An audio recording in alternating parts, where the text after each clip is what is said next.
لیکن آج جو قرآن سے روحانی علاج میں نے عرض کرنا ہے وہ خاص کر بچوں کے حوالے سے ہے روحانی علاج۔ جی ہاں، اب دیکھیں نا، بڑوں کے بھی مسائل، بڑوں کی اپنی نوعیت کے مسائل ہوتے ہیں۔ اچھا، خواتین کے، اسلامی بہنوں کے اپنی نوعیت کے مسائل ہوتے ہیں، پریشانیاں ہوتی ہیں، ان کے علیحدہ اپنے معاملات ہوتے ہیں۔ بچوں کے بھی اپنے ہی مسائل، اپنی بیماریاں، اپنے پریشانیاں، بچوں کے بھی معاملات ہوتے ہیں۔ اللہ پاک ہم سب کے بچوں کی خیر فرمائے، بچوں پر اپنا رحم و کرم فرمائے، فضل فرمائے۔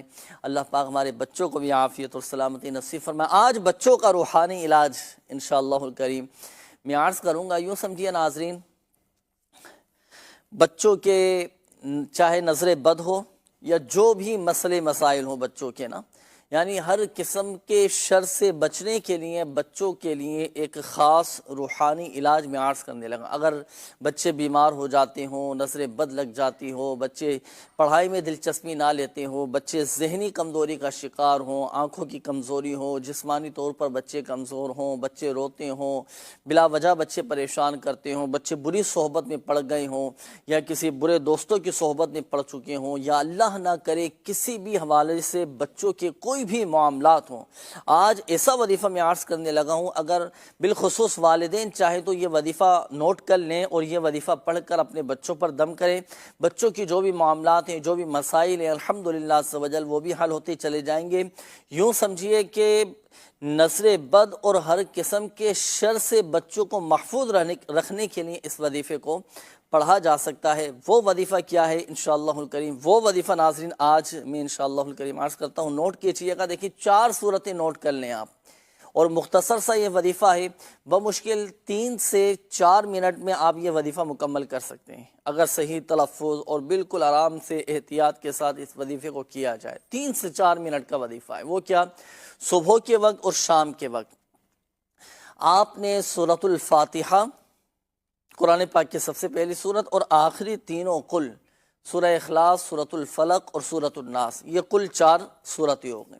یہ چاروں صورتیں آپ نے صبح و شام 3 مرتبہ اور بسم اللہ شریف کے ساتھ ہر صورت کی ابتدا کرنی ہے، پڑھ کر آپ بچوں پر دم کریں۔ اب نماز فجر میں جیسے اٹھے آپ نے یہ چاروں صورتیں 3 مرتبہ پڑھ لیں، پھر چاہے تو ظہر کے بعد پڑھ لیں، چاہے تو عصر کے بعد پڑھ لیں، کیونکہ یہ دونوں اوقات ایسے ہوتے ہیں کہ شام کی تعریف میں آتے ہیں۔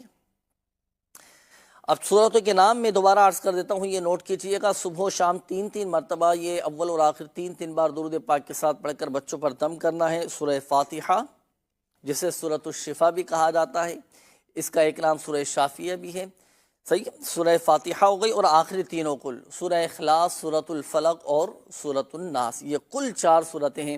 یہ چاروں صورتیں آپ نے پڑھنی ہیں، پڑھ کر صبح و شام اپنے بچوں پر دم کرنا ہے، انشاءاللہ الکریم فائدہ حاصل ہوگا۔ اب آخر میں ایک چیز، جی ہاں یہ دیکھیں اسکرین پر آپ کے سامنے یہ 4 صورتیں۔ اب ایک اور اہم بات وہ میں عرض کر دوں، وہ یہ کہ صبح و شام کی تعریف کیا؟ صبح سے مراد کیا؟ اب کسی کی 10 بجے صبح ہوتی ہے، کوئی 12 بجے سو کر اٹھتا ہے، کسی کی صبح ظہر کے بعد ہوتی ہے، تو صبح کسے کہتے ہیں، شام کسے کہتے ہیں؟ دیکھیں، آدھی رات ڈھلنے کے بعد سے لے کر سورج کی پہلی کرن کے چمکنے تک یہ صبح کی تعریف ہے۔ اس وقت میں جتنے بھی وظائف پڑھے جائیں گے اسے صبح کے اوقات میں پڑھنا کہیں گے۔ اب اس کو آسان الفاظ میں یوں سمجھیے، آپ فجر کا وقت شروع ہونے سے پہلے بھی پڑھ سکتے ہیں، فجر کا وقت شروع ہو گیا اس وقت بھی پڑھ سکتے ہیں، نماز فجر ادا کرنے کے بعد بھی آپ یہ وظیفہ پڑھ سکتے ہیں، لیکن سورج نکلنے سے پہلے آپ نے مکمل کرنا ہے۔ یہ صبح کا وقت ہو گیا۔ اب شام کیا؟